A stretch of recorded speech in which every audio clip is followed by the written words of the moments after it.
I went to get potting soil so I could repot my angel wing begonias to get them going again this year, which hopefully they survived. And the video coming up is about repotting them and some explanations about some things. I met this guy there, and him and I were talking, and I asked him what his name was, and he said, people call me Over. Over? That's a really strange thing. And he said, well, Over is a nickname. Then he told me his real name. And he said, this is how I got the name Over. He said, when I was a young kid, we moved into a new neighborhood. And he said, there was a lady and her son lived next door. And when we were moving in, they were standing outside. And the little boy was watching us. And the mother came out and she said, do you know their names? And he said, no, I haven't met any of them yet. So the mother said, why don't you call him Over? The little boy stopped for a minute and he said, okay, I'll just call him Over. So that's how we got the nickname Over. But anyway, I told him, I said, oh heck, that ain't nothing. Till the time I was 13 years old in my household, I thought my name was Shut Up. Hi guys. Today, for those of you who watched me last year, I had accidentally, well, not accidentally, I guess September was just so warm that I had decided to leave my house plants outside for a little bit longer because it was so nice, so warm. Big mistake. I had left, I didn't realize it, that I had left them out past the changing of the equinox. And what that is, that's what sends your changes from summer to winter, winter to spring, all of that. Well, see, that the effect is in the air. It's not in the soil or anything, it's in the air. And my plants detected the change in the air, so they were going into hibernation. And house plants, you know, when they start into that, you know, they sense that it's fall, they know it's time to start turning brown and dropping leaves and stuff. Well, I did that, and I tried to save as much of them as I could. When I brought it in, it was just doing so bad that I just took, and I'd had that plant for many, many years. So I just took a pair of scissors and clipped the tops off of some of them, stuck them in water and hoped and prayed I could save them. Well, they all have roots on them, so we're going to plant them today. But first I want to explain this to you. Okay, there is two solstice happens every year. One happens in June, about the 20th or the 21st, and the other happens in December, 21st or the 22nd. Now these are days, the solstice is days when the sun's path in the sky is farthest north or south from the equator. The winter solstice is the shortest day of the year, and its summer solstice is the longest day of the year, which the summer solstice would be June 20th or 21st. Winter solstice would be December 21st or December 22nd. The June solstice, I cannot pronounce that word for the life of me, but you guys get what it is, marks the start of summer, and the December solstice marks the beginning of winter. Now, there's also two equinoxes that happens in March, about March 21st, and it happens again September 23rd. Now these are the days when the sun is exactly above the equator, which makes day and night of equal length. Now the March equinox is the beginning of spring, and the September equinox is the beginning of fall.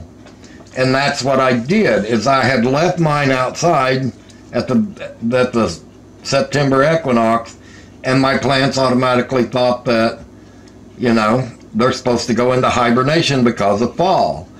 When you bring your house plants in, always bring them in the first week of September to be on the safe side. And that keeps your safe plants, because the equinox air can't get to them and trigger them. But if you'll notice, even your inside plants, in March will start doing a lot better because it's the spring equinox happens at that time.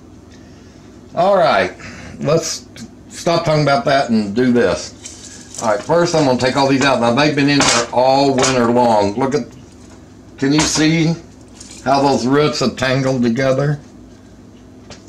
Now I got to try to get the one plant separated from the other, because I also have philodendron that I had stuck in the side because I didn't have any place else to put them. See, like this one's got a new piece coming out on it.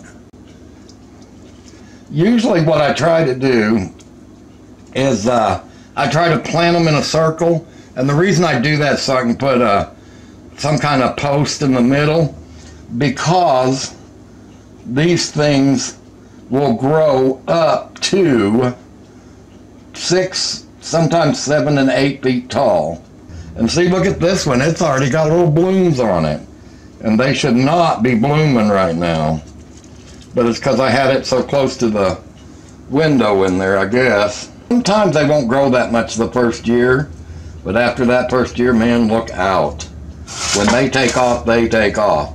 And they're not a hard plant to get going. I mean, during the summertime, if you accidentally break a limb off or break up something off, just stick it in some dirt and go on. You don't even have to put it in water, because it will take off on its own. It will self-root and just go on. And this is called angel wing begonia, and it is the king type. All right, so now what we want to do is we're going to, let me get some of this mess cleaned up here. We're going to water these really good. That's why I have them sitting in this pan, because your first watering, you want to just soak them. Now, for the first month, you want to keep this pretty damp. Just water them really well.